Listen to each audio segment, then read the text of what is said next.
போர் ஆரம்பிச்சதுக்கு அப்புறம் பார்த்தீங்கன்னா ஒரு கடந்த 4 நாட்களாக பார்த்தீங்கன்னாக்கா பேஸ் மெட்டலில் குறிப்பாக அலுமினியத்தினுடைய விலை மட்டும் ஒரு ஏற்றமாக பார்க்கின்றேன்.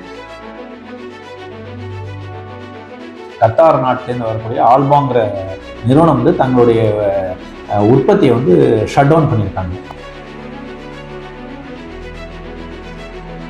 அடுத்த இன்னொரு 3-4 ஆண்டுகளில் வந்து நம்முடைய தேவை இன்னைக்கு இருக்கிற நிலையிலிருந்து கிட்டத்தட்ட ஒரு 40% 40% என்றதற்கு நம்முடைய தேவை அதிகரிக்க இருக்கிறது. ஈஸ்ட் ஆப்பிரிக்காவில் இருக்கிற மொசாம்பிக்ல இருக்கக்கூடிய நகரத்தில் வந்து ஒரு முக்கியமான அலுமினியம் தயாரிப்பு நிறுவனம் இருக்கு. அந்த நிறுவனத்திலையும் வந்து உற்பத்தி தடை பண்ணியிருக்காங்க.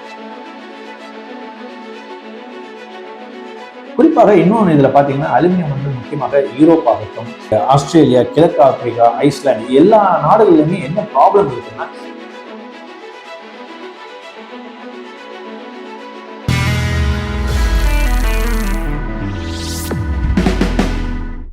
சார் வணக்கம் சார். சார் நம்ம வந்து தொடர்ந்து கமாடிட்டி பத்தி ரெகுலரா பேசிக்கிட்டு இருக்கோம். இப்போ இந்த போர் பதட்டத்தினால கமாடிட்டி பிரைஸ்லாம் கொஞ்சம் டவுன்ல இருக்கு. அதுல ஜிங்க், காப்பர்லாம் குறைஞ்சிருக்கு விலை. ஆனா அலுமினியம் மட்டும் தனி ட்ராக்ல விலை உயர்ந்துகிட்டு இருக்கு. இதுக்கான காரணம் என்னங்க சார்? எஸ், நிச்சயமாக நம்ம தொடர்ச்சியாக இந்த கமாடிட்டி சந்தையில வந்து நம்ம வந்து மெட்டல்ஸ் பத்தி நிறைய பேசிட்டு இருக்கோம். போர் ஆரம்பிச்சதுக்கு அப்புறம் பாத்தீங்கன்னா ஒரு கடந்த 4 நாட்களாக பாத்தீங்கன்னாக்கா பேஸ் மெட்டல்ல குறிப்பாக அலுமினியத்தினுடைய விலை மட்டும் தனிப்பட்ட ஒரு ஏற்றமாக பார்க்கின்றேன். அதுல என்ன ரீசன், என்ன நடக்குது, ஏன் அலுமினியம் மட்டும் ஏறுது, காப்பர்லாம் வந்து ஜிங்க்லாம் வந்து ஒரு சப்டியூடாவே வர்த்தகம் நடைபெறுது அப்படின்னு பார்த்தாக்க 2-3 விஷயம் நம்ம வந்து தெரிஞ்சுக்க வேண்டிய விஷயம் இருக்கு.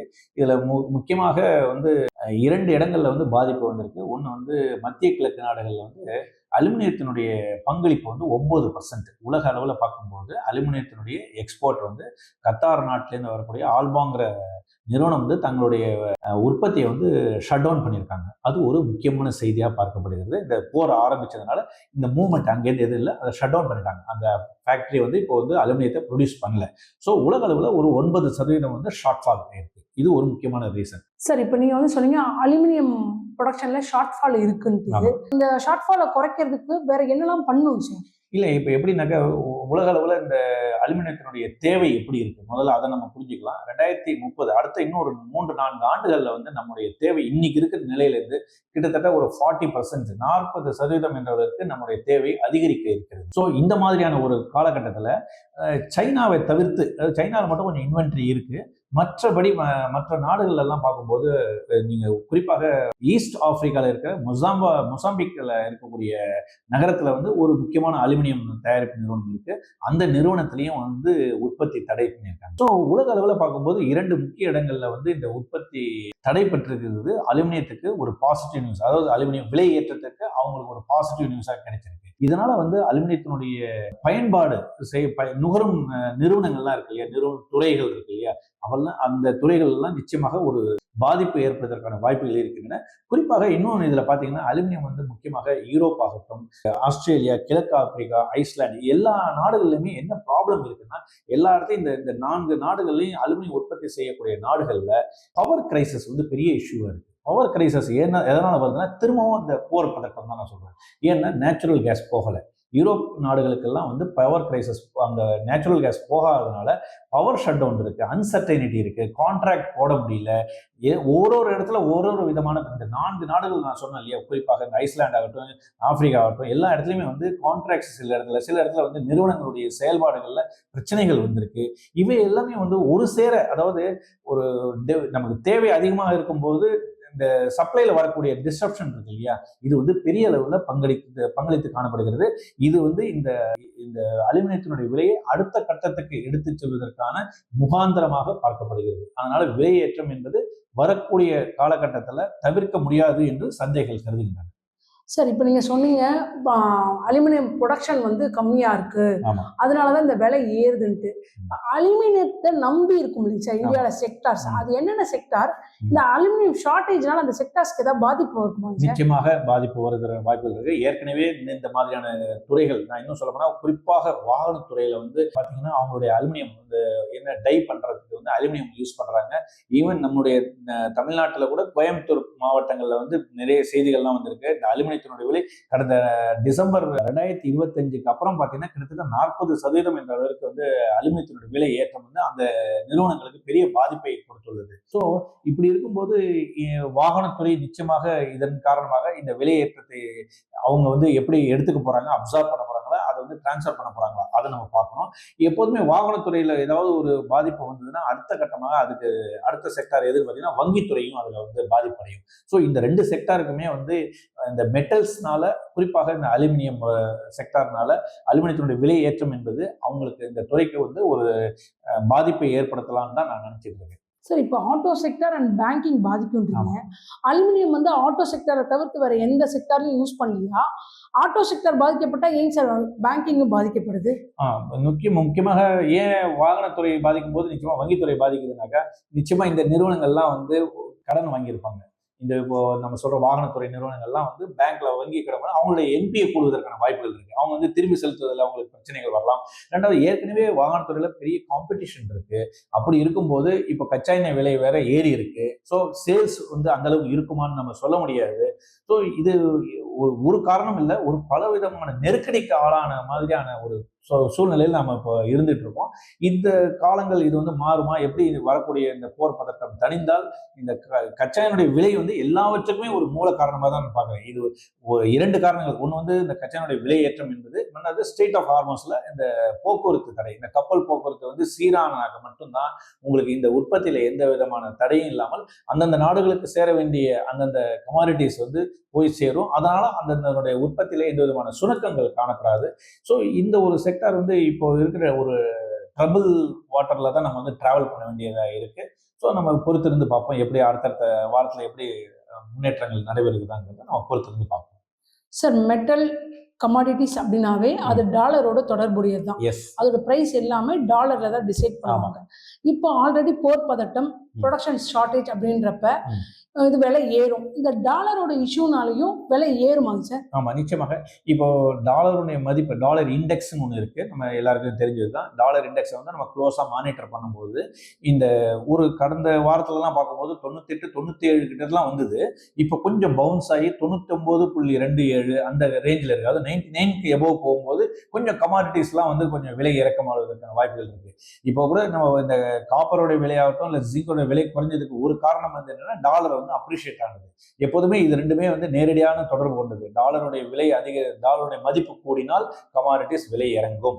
இதை வந்து நம்ம புரிஞ்சுக்கணும். ஸோ இந்த டாலர் இண்டெக்ஸை தொடர்ந்து நம்ம வாட்ச் பண்ணிட்டே இருந்தால் தான் கமாடிட்டிஸ் மூவ்மெண்ட்டும் நம்ம அதுக்கு தகுந்த மாதிரி வரும். பட் இந்த டாலருடைய மதிப்பு ஏற்றம் என்பது ரொம்ப நாளைக்கு நீடிக்குமா அப்படிங்கிறது வந்து ரொம்ப சொல்லுவதற்கான அதுக்கான முகாந்திரங்கள் இருக்கான்னு பார்த்தீங்கன்னா கொஞ்சம் இல்லைன்னு தான் சொல்லுவேன். ஏன் இந்த டாலர் கூட 99 டச் பண்ணுதுன்னா, லாஸ்ட் வீக்ல வந்து அமெரிக்காவில் வெளியான ஒரு ஜாப் ரிப்போர்ட் வெளியானது.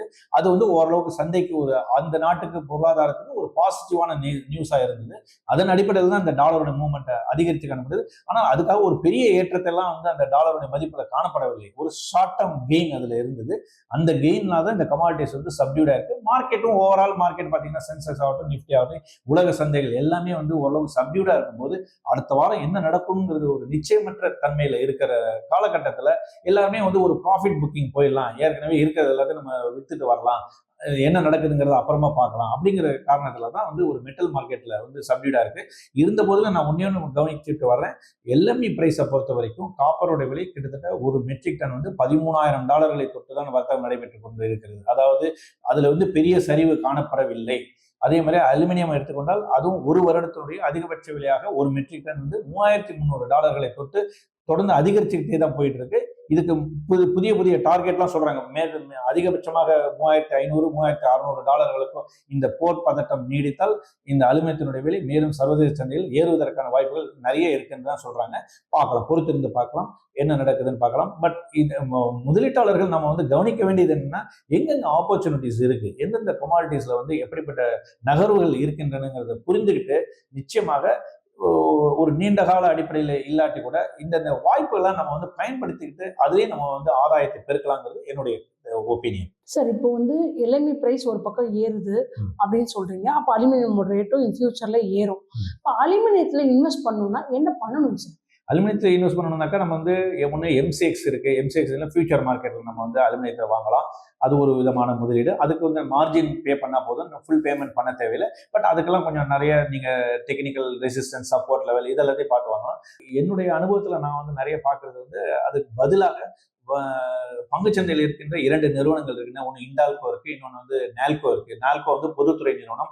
அலுமினா அப்படிங்கிற ஒரு தாது பொருளை அதிக அளவு இந்தியாவிலிருந்து ஏற்றுமதி செய்யக்கூடிய ஒரு பொதுத்துறை நிறுவனம். இது கடந்த 3 ஆண்டுகளாகவே பார்த்தீங்கன்னா நால்கோனுடைய ரிசல்ட்ஸ் வந்து ஃபினாமினல் ரிசல்ட் கொடுத்துட்டு இருக்காங்க. பிகாஸ் ஆஃப் இந்த அலுமினா ஏற்றுமதியின் காரணமாக. இதை தவிர அவங்க அந்த உக்ரைன் வார் வந்தது, அதனால இவங்களுக்கு நல்ல அட்வான்டேஜ் கிடைச்சது. பட் இந்த மாதிரியான பங்குகள்லாம் இப்பெல்லாம் வந்து கிட்டத்தட்ட 52 வாரத்தினுடைய அதிகபட்ச விலையை ஒட்டி வர்த்தகம் ஆகி கொண்டிருக்கிறது. அதனால் இந்த பங்குகளை கவனித்து வாருங்கள்.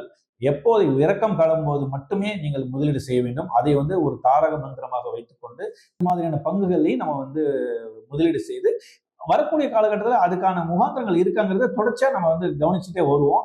அந்தந்த நேரத்தில் நம்ம எப்படி அதனுடைய போக்கு எப்படி இருக்குங்கிறத நம்ம வந்து இந்த வீடியோவில் நம்ம உங்களோட ஷேர் பண்ணிக்கிறேன். ஓகே, இந்த வீடியோவில் நம்ம சொன்ன சில பங்குகள் பேரெல்லாம் நான் நிறைய பேசியிருக்கோம். இந்த பங்குகள்லாம் வந்து நம்ம வந்து பரிந்துரைப்பதற்காக நான் சொல்லப்படவில்லை.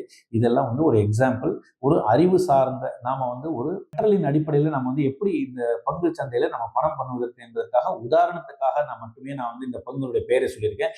நீங்க உங்களுடைய ஹோம்ஒர்க் பண்ணி எந்த நிறுவனம் நல்ல நிறுவனம், எந்த நிறுவனத்தினுடைய செயல்பாடுகள் எப்படி இருக்கின்றன, இதையெல்லாம் நீங்கள் தொடர்ச்சியாக கவனித்து அதன் பிறகு உங்களுடைய சுயமான முதலீடாக இருக்க வேண்டும்.